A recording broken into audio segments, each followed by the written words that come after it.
Hi, my name is Nielsen-Englyst, and I will present a new satellite-based surface temperature climate data set of the Arctic Ocean and sea ice, which currently covers the period from 1982 to 2021. As you're probably all aware of, the climate changes are most pronounced in the Arctic, with a warming rate much higher than the global average. Despite much attention, current Arctic surface temperature estimates still have large uncertainties and show limited consensus on the magnitude of the Arctic warming. But why is it so challenging to get this right? Here we have identified two key challenges. The first one is related to the large reduction in sea ice cover over time. This is illustrated from this map here in terms of the trend in open water days. As you can see from the figure, the Arctic is generally experiencing more and more open water days. And this means that some areas that were previously mapped as sea ice are now shifted to open ocean. And why is this challenging?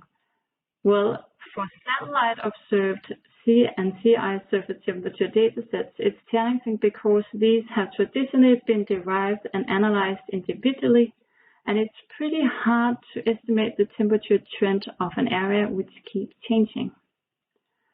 For the gridded in situ-based datasets, it is challenging because these usually provide a mix of sea surface temperature and near-surface air temperature over the sea ice.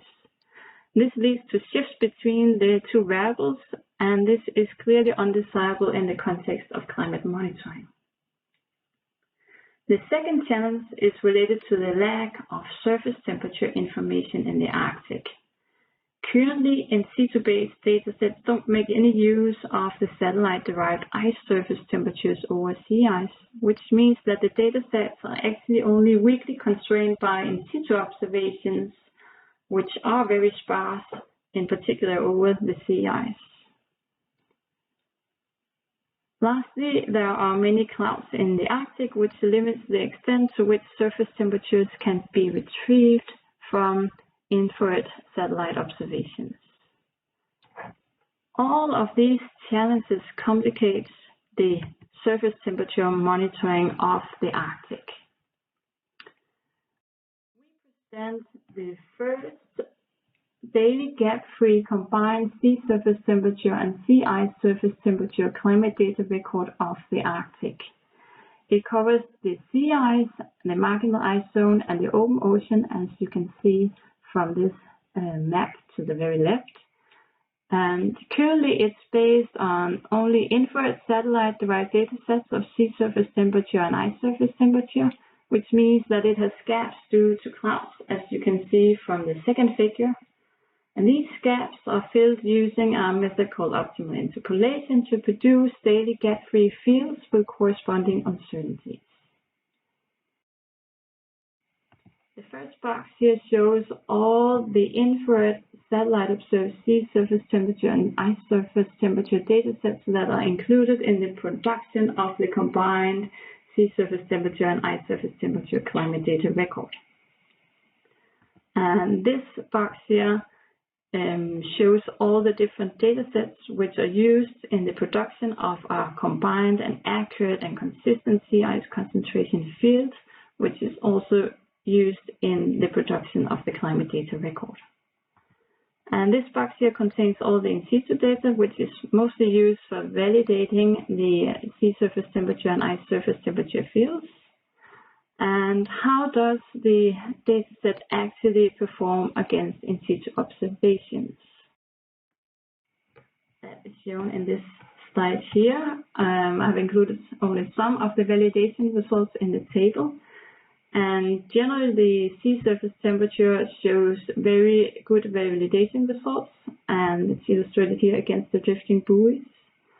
The satellite-derived ISTs have larger standard deviations compared to these SSTs, and this is partly explained by a much larger surface temperature variability over sea ice, more variable surface emissivity, but also much larger uncertainties in the in situ observations. For the sea surface temperatures, there are generally good reference observations, but this is not the case over sea ice, and generally there's very limited observations of the actual ice surface temperatures. Therefore, the near surface air temperatures are often used for validations, and this is also the case in this example here, shown for the North Pole drifting ice stations.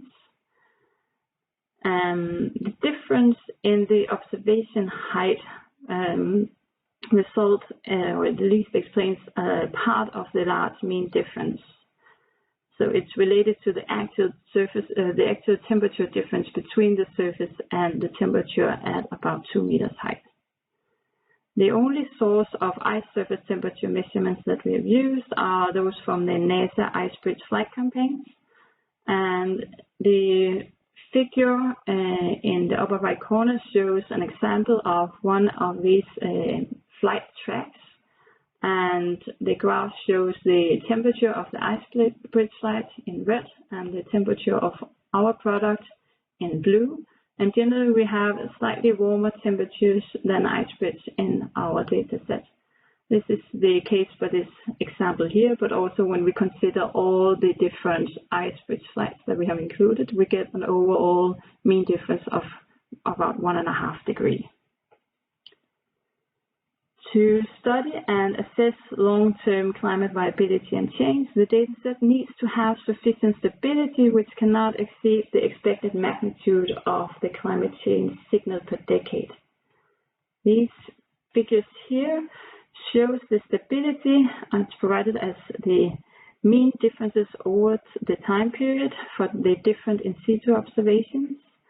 And in this case, this SST meets the established GCOS requirements, but it is a bit more difficult to determine the stability of the IST due to the lack of long-term high-quality in situ reference observations.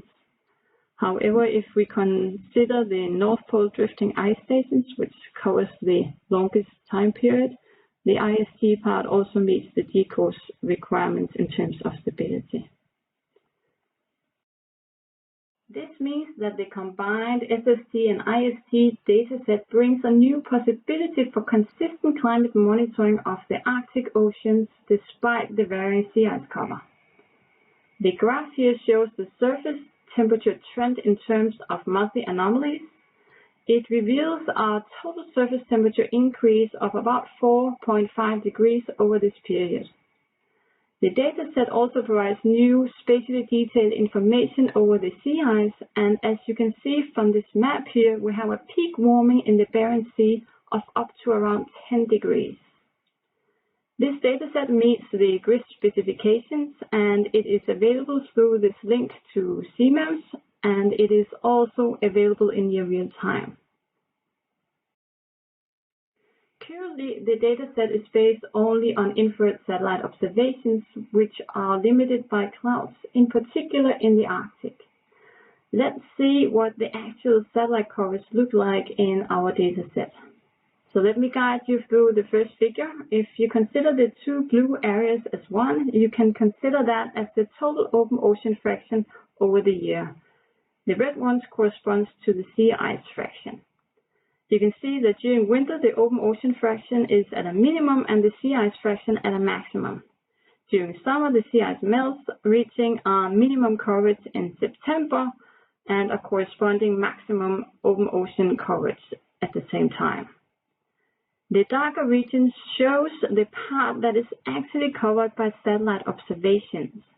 So if you look at the month January, you can see that only about 10% of the open ocean is actually covered by observations, while the fraction is 75% over sea ice. During summer, the satellite coverage over open ocean increases to about 35%, while it decreases to only 10% over the sea ice. Considering the entire year, this figure here to the right shows the number of days with observations in the different regions. From this, we can see that in particular over the open ocean, there are large regions where the surface is only covered by satellite observations for less than 100 days out of this year, which is 2025. One way to improve the satellite sea surface temperature coverage in the Arctic could be to include observations from passive microwave sensors. Passive microwave sensors, they can see through non-precipitating clouds, and therefore there's a large potential in using passive microwave observations for monitoring the Arctic.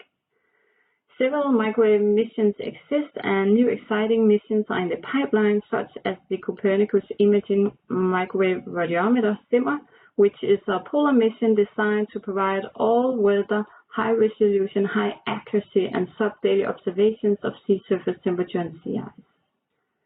In order to prepare for SIMR and other future microwave missions, and in order to improve the existing surface temperature estimates, we have assessed the impact of including passive microwave sea surface temperature observations in this dataset. And this is done using the existing ESA-CCI passive microwave sea surface temperature climate data record, which is based on AMSA E and AMSA 2 observations. The graph here shows that it generally provides a very good and stable validation against independent drifter sea surface temperatures. The figure to the right shows an example of the sea surface temperature coverage from one day, and we can see that there is a very good coverage of the Arctic. This good coverage and the good and stable performance indicate that there is a large potential in using this dataset in the Arctic CDR. So what is the actual impact of including these passive microwave sea surface temperatures in our datasets? Well, generally we have a much better observational coverage. This is illustrated from the figures in the upper right corner, which shows the number of days with sea surface temperature observations during 1 year for the infrared and the microwave sea surface temperature datasets. So the microwave data show almost full daily sea surface temperature coverage, except from close to coast and sea ice, where the microwave sensors have challenges. Due to the different spatial resolutions of the infrared and microwave SSDs, it's also important to assess the impact on the effective spatial resolution when including the microwave observations. This is done using spectral analysis, and the results show that we have no degradation in the effective spatial resolution by including the microwave observations. We also get that the theoretical uncertainties reduces by 0.08 degrees, and we get reduced standard deviations against both drifting buoys and Argo floats. That is also illustrated from the graph in the lower right corner, where we can see decreased standard deviations by including the microwave observations. That's the red one, and the blue one, that's the CDR, where we only include infrared observations. And the bias remains more or less the same. So to sum up, we present the first gap-free satellite sea and sea ice surface temperature climate data record for the Arctic, which enables consistent climate monitoring of the Arctic oceans. The dataset reveals that the combined sea and sea ice surface temperatures warm with about 4.5 degrees on average, and with a peak warming in the northeastern Barents Sea of about 10 degrees. The potential of including microwave sea surface temperatures in the Arctic CDR has been assessed, and we get substantial improvements in the performance by doing so. That's all I had for now. Thank you.